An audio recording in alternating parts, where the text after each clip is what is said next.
Jadi ini adalah Asus ZenBook S13 OLED dan bisa jadi laptop favorit gua. Tapi gue sedikit agak mixed feeling. Di sisi lain gue suka banget, tapi di sisi lainnya ada juga hal yang gue kurang suka yang menurut gue sih lumayan deal breaker. Dari pandangan pertama, ini laptop cakep banget, beneran seksi sih. Gue ada unboxing juga, impresi pertama gue ya di Instagram.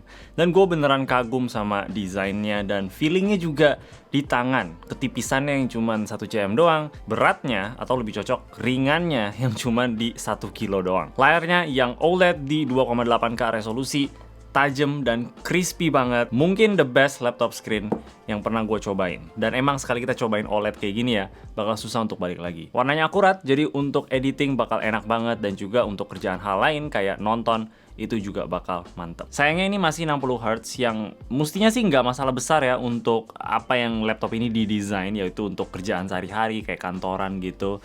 Tapi VivoBook aja udah bisa OLED 90Hz. Masa ini nggak bisa? Ini pakai material recycle dan entah kenapa ya kerasa enak banget di tangan gitu loh. Kayak ada tekstur kertas-kertasnya gitu. Tapi nggak kerasa flimsy, ini tetap solid banget, nggak ada creaking sama sekali. Overall desain laptop ini juga menurut gue cakep banget. Paling ada garis-garis ini aja yang sebenarnya ini logonya ZenBook yang diperbesar.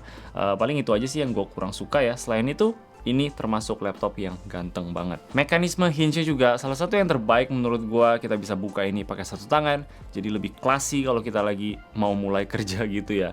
Dan juga dia bawa laptopnya jadi sedikit naik, bikin sirkulasi udaranya di bawah itu jadi lebih enak. Dan juga keyboardnya lebih naik sedikit, biar pas ketik itu lebih enak. Dan walaupun ini tipisnya bukan main, tapi Asus tetap bisa manage untuk masukin ports yang besar ya, kayak HDMI dan juga USB-A. Ada juga 2 Thunderbolt yang kita bisa pakai untuk charging, dan ada audio jack. Keyboardnya ini punya tekstur yang sama kayak kertas-kertas gitu, yang enak sih di jari, gue suka banget. Dan layoutnya keyboard ini juga salah satu favorit gue untuk layout keyboard di laptop ya. Trackpadnya ini gede, surface-nya itu kerasa smooth, dan kliknya juga satisfying. Kerasa firm, gak ada yang kayak goyang-goyang gitu kayak yang gua rasain di trackpadnya Acer Predator. Pokoknya keyboard dan trackpad ini menurut gua semua orang bakal suka.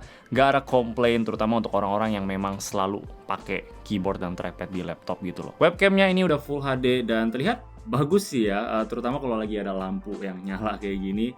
Suaranya juga bagus, yang menurut gua sama-sama penting.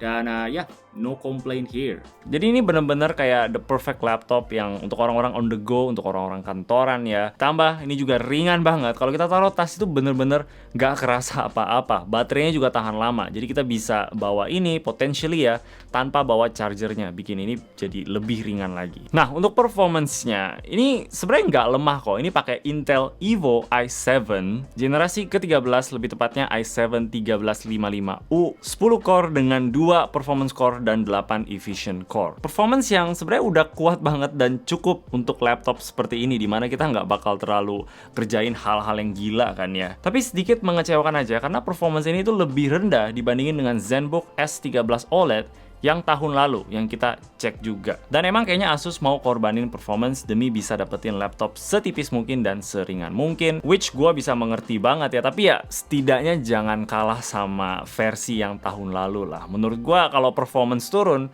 itu agak sedikit no. Karena pas gua cek laptop yang tahun lalu, yang by the way itu laptop yang solid banget ya, kayaknya nggak ada satu orang pun yang merasa kayaknya gue pengen laptop ini lebih tipis lagi deh. Itu laptop udah tipis dan ringan, nggak perlu dibikin makin tipis dan makin ringan lagi. Gue harus fair, gue bakal tetap kasih props ke Asus untuk bisa lakuin ini ya, bikin laptop ini makin ringan lagi dan makin slick lagi. Tapi kalau performance-nya bisa lebih kuat, bakal lebih menarik. Untuk kerjaan sehari-hari, ini performance yang udah kenceng banget kok. Single core-nya juga udah mantep. Untuk edit foto bisa, untuk edit video ringan juga masih bisa. Untuk kerjaan multitasking lainnya, ini laptop yang bakal kerasa kenceng banget. Nggak bakal kita ngerasa kayak, aduh, nge-lag nih atau butuh power yang lebih. Mungkin cuman kerasa kalau kita lagi edit video 4K gitu atau lagi main game yang ya jujur aja ini bukan laptop yang didesain untuk lakuin itu juga. Tapi gua rasa konsumer tetap harus bertanya-tanya aja dengan produk ini ya, karena ini harganya di 22 juta yang sama sekali nggak murah, apalagi kalau kita consider performance yang kita dapetin. Yes, kita dapetin yang lain. Kita dapet ketipisannya dan keringanannya. Kualitas yang top notch dengan bahan recycle ini, bahkan boxnya juga kerasa bagus. Layarnya yang luar biasa, cuman sayangnya masih 60 Hz. Baterainya yang irit banget dari pengetesan gua ya. Gua tes YouTube playback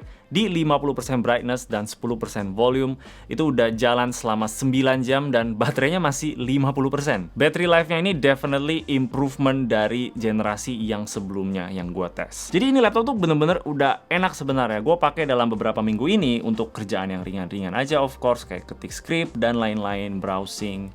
Itu gua suka banget dan rasa ringannya tuh beneran enak. Gue cuman kecewa karena gua melihat angka performance-nya yang turun aja. Dan sekali lagi, angka performance itu nggak segalanya sih. Cuman sebagai nerd kayak gua suka lihat performance. Makanya gua mixed feeling. Tapi kalau kalian misalkan punya banyak duit dan kalian memang cari laptop tertipis yang punya OLED, ya kayaknya ini adalah jawaban satu-satunya. Tapi untuk yang lain, kita bisa lihat line up-nya VivoBook yang udah pakai OLED juga, bahkan udah 90 Hz. Jadi kita punya experience yang sama dengan layarnya itu. Nggak bakal setipis ini, tapi setidaknya layarnya sama. Atau mungkin S13 OLED yang tahun lalu, yang gue cek sih sekarang harganya kayak di 17 juta gitu.